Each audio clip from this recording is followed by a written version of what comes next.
Hey everyone, how's it going today? Um, I want to highlight a little bit about what you read yesterday and point out what out of those five sections are the most important, that I feel most important and most practical. So, um, the first couple sections are just talking about magnetism and what makes a magnet and magnetic domains and things like that, and that's all relevant. But section 5 is really the most important section in that section, a piece that I had you read.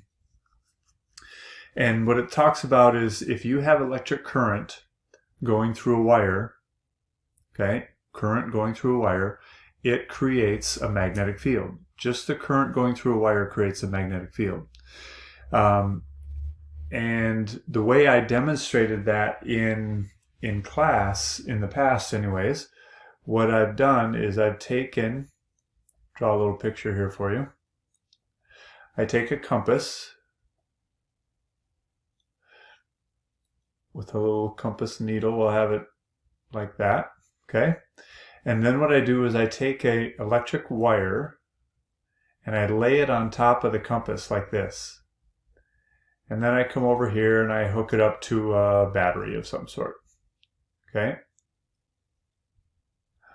And then as soon as I turn on the switch or connect the battery, all of a sudden what happens is this compass needle turns and deflects perpendicular to the wire. Now, originally, the compass needle was just lined up within Earth's magnetic field. So it was lined up to the north side of our classroom.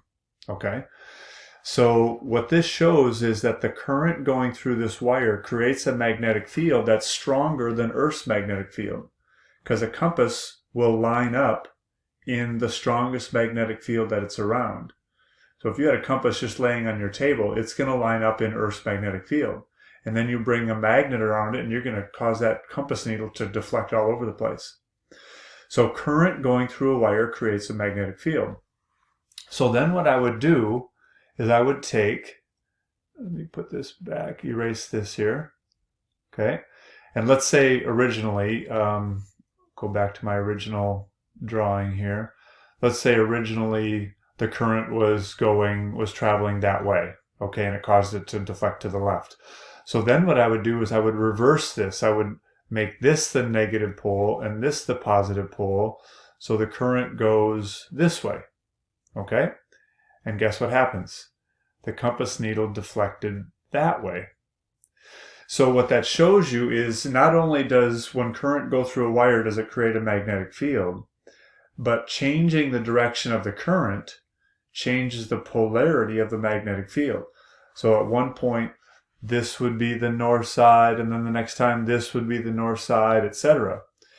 Well, if you read in your section that you're going to read today, it shows a picture on page 731. It shows a picture of a magnet, big magnet, like a horseshoe magnet like this, okay?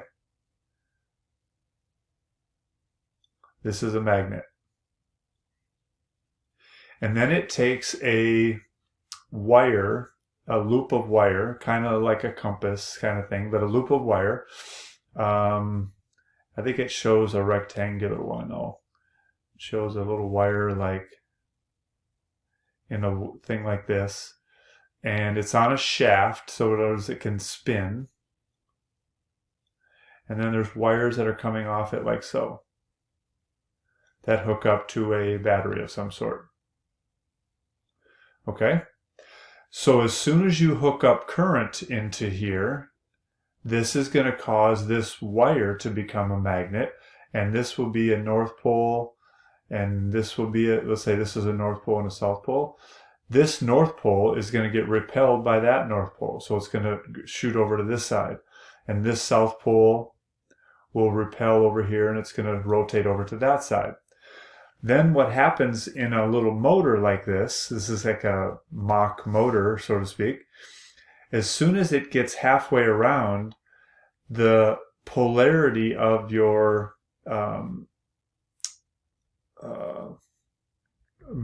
spinning magnet changes. So in other words, in essence, you're changing the direction of the current. And what happens when you change the direction of the current? you change the direction of the magnetic field. So now this south pole that gets shot over here all of a sudden reverses and becomes a north pole. This north pole that was shooting over to this side all of a sudden has become a south pole.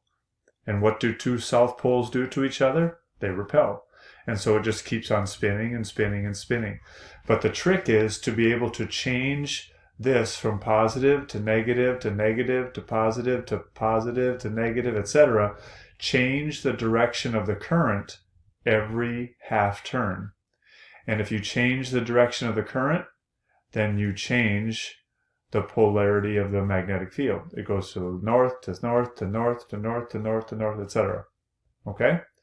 So that's the most important piece in that reading, is current going through a wire creates a magnetic field, and it's directional. So all you do is you change the direction of the current and you change the polarity or the direction of the magnetic field.